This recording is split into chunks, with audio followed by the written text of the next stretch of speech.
इकट्ठित हुए हमारे बीच में प्रदर्शन लोकतांत्रिक तरीके से जो ये प्रदर्शन किया, आपकी आवाज सरकार को सुननी ही होगी। गूंगा बहरा प्रशासन आज सुबह से हजारों की संख्या में लोग यहाँ बैठे हैं, फिर भी आपकी तरफ किसी ने कोई ध्यान नहीं दिया। ये बिल्कुल दुर्भाग्यपूर्ण बात है। और जब भी आपने मांग उठाई अपने हक और अधिकारों की, तो आपको मुकदमों की वजह से मुकदमे दर्ज करने के डर से आपको डराया गया। लेकिन मैं आपको विश्वास दिलाता हूं कि आपको किसी भी चीज से डरने की जरूरत नहीं है। कोई नेता आ जाए, कोई प्रशासनिक अधिकारी आ जाए, लेकिन आप किसी से कोई भीख नहीं मांग रहे हो, आप अपना हक मांग रहे हो। और हक और अधिकार के लिए लड़ना, लोकतांत्रिक तरीके से संघर्ष करना हमारा अधिकार है, हक है। हमारे मूलभूत अधिकारों के अंदर हनन हो रहा है, खुलेआम लोगों के स्वास्थ्य के साथ में खिलवाड़ हो रहा है।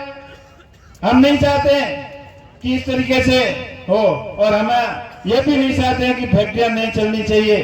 फैक्ट्रियां भी चलनी चाहिए, लेकिन लोगों के स्वास्थ्य के साथ में खिलवाड़ बिल्कुल नहीं होना चाहिए।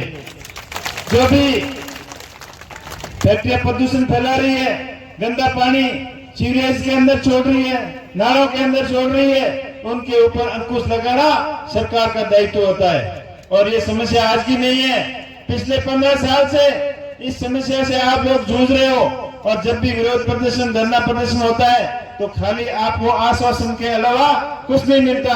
जब भी आप प्रदर्शन करते हो तो आश्वासन मिलता है कि हम इसका समाधान करेंगे करेंगे करेंगे, कहते कहते आज 15 साल से भी अधिक समय हो गया।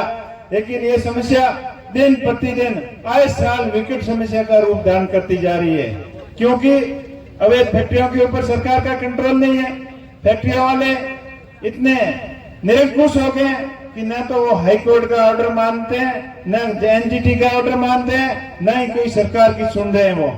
और सुनने क्यों नहीं? क्योंकि सरकार के भ्रष्ट अधिकारियों की मिली भगती है। वो उनको वैसे ही कागजों के अंदर सर्टिफिकेट इश्यू कर देते हैं, पोल्यूशन कंट्रोल बोर्ड का सर्टिफिकेट ले आते हैं, और जो जितनी कैपेसिटी का लाइसेंस लेके आते हैं उससे कई गुना ज्यादा पोल्यूशन फैलाते हैं। वो हजारों एमएलडी का दूषित पानी इन नालों के अंदर छोड़ दिया जाता है, और बरसात आती है तब ये समस्या विकट रूप धारण कर लेती है।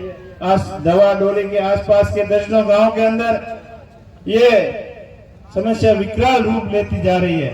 अपने तालाब दूषित हो गए, पानी के टांके दूषित हो गए, और घर के आंगन के अंदर घुटनों घुटनों तक 4-4 फुट 3-3 फुट तक पानी भरा हुआ है। तो आप लोग कैसे उसके अंदर जी सकते हो? ये बहुत ही विकट समस्या है। और इसके साथ साथ वन्य जीवों के ऊपर भी बहुत बुरा असर पड़ा है। यहाँ के मोर जो सुबह की किलकारियां गाते हुए, उनका इस पानी पीने की वजह से मोरों की भी मौत हो गई। वन्य जीव हिरण भी खतरे के अंदर हैं। इसके साथ साथ सबसे बड़ा खतरा मानव जाति के ऊपर है। अपन इस समस्या का समाधान नहीं हुआ तो धीरे धीरे करके भयंकर बीमारियां से अपन ग्रसित होते जाएंगे।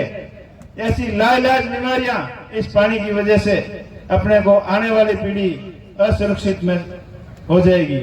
इसलिए प्रशासन का दायित्व बनता है कि बड़ी कैपेसिटी के ट्रीटमेंट प्लांट लगाए, और जब तक ट्रीटमेंट प्लांट नहीं लगते हैं तब तक उस प्रदूषण फैलाने वाली फैक्ट्रियों को पाबंद करे, उनको रुकवाए, ताकि अपने स्वास्थ्य के साथ में ये खिलवाड़ नहीं हो।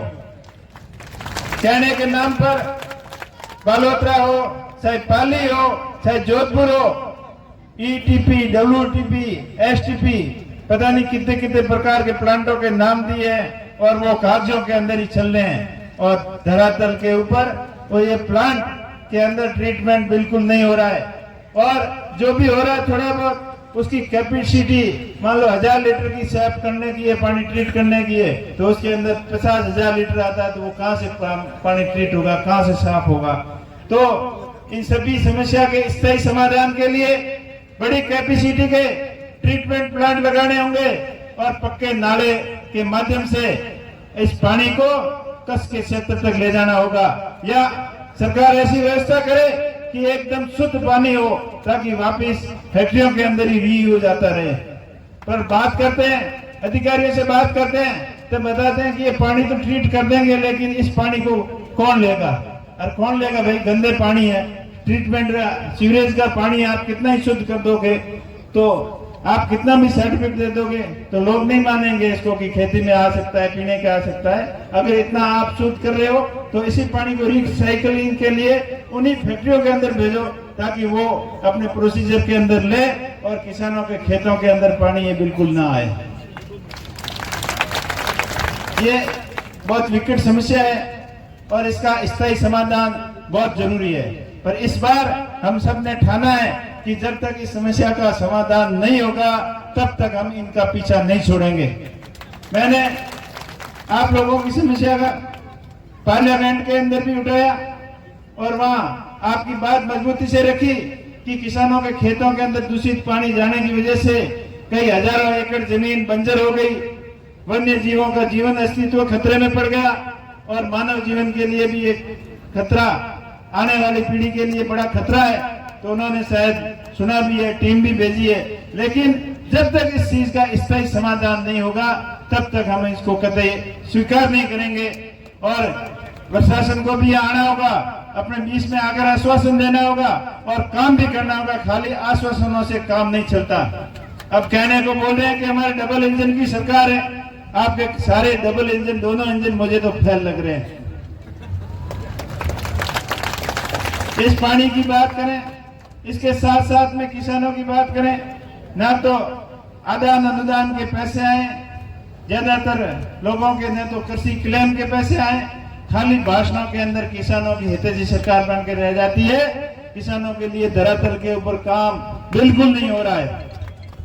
जब आप संगठित रहेंगे, आपसी भेदभाव भुलाकर सिर्फ और सिर्फ किसान के लिए सोचोगे, अपनी जमीन के लिए सोचोगे, जमीन और जल के लिए सोचोगे, तभी इसी समस्या का समाधान होगा। ना तो आपस में क्या करते हैं, पार्टीबाजी करके बैठ जाते हैं, ये तो फलान जी आ गए या वो फलान जी आ गए।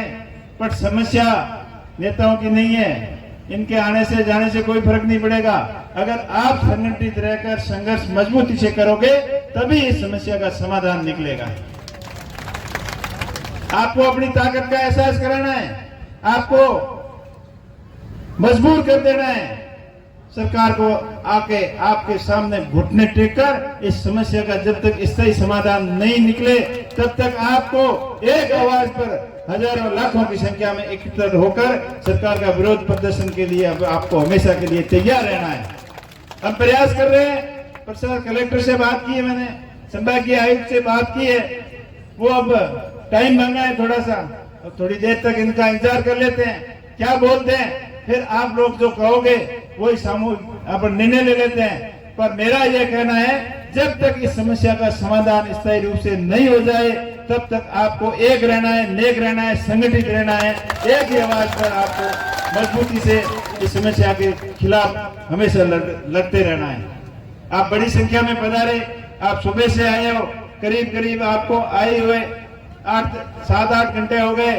मेरे को भी जल्दी आना था, लेकिन एक और दो जगह प्रोग्राम होने की वजह से मैं आपके बीच में थोड़ा लेट पहुंचा। इसके लिए आप सबसे माफी चाहता हूं और मेरा पूरा प्रयास रहेगा कि इस समस्या का स्थायी समाधान से कितना भी टाइम लगे, लेकिन इस समस्या का समाधान करके रहेंगे। आने वाली बरसात के अंदर इस समस्या के पुनरावृत्ति नहीं हो, उससे पहले इसका कोई न कोई स्थायी समाधान जरूर निकालेंगे। आप सबका बहुत बहुत आभार, बहुत बहुत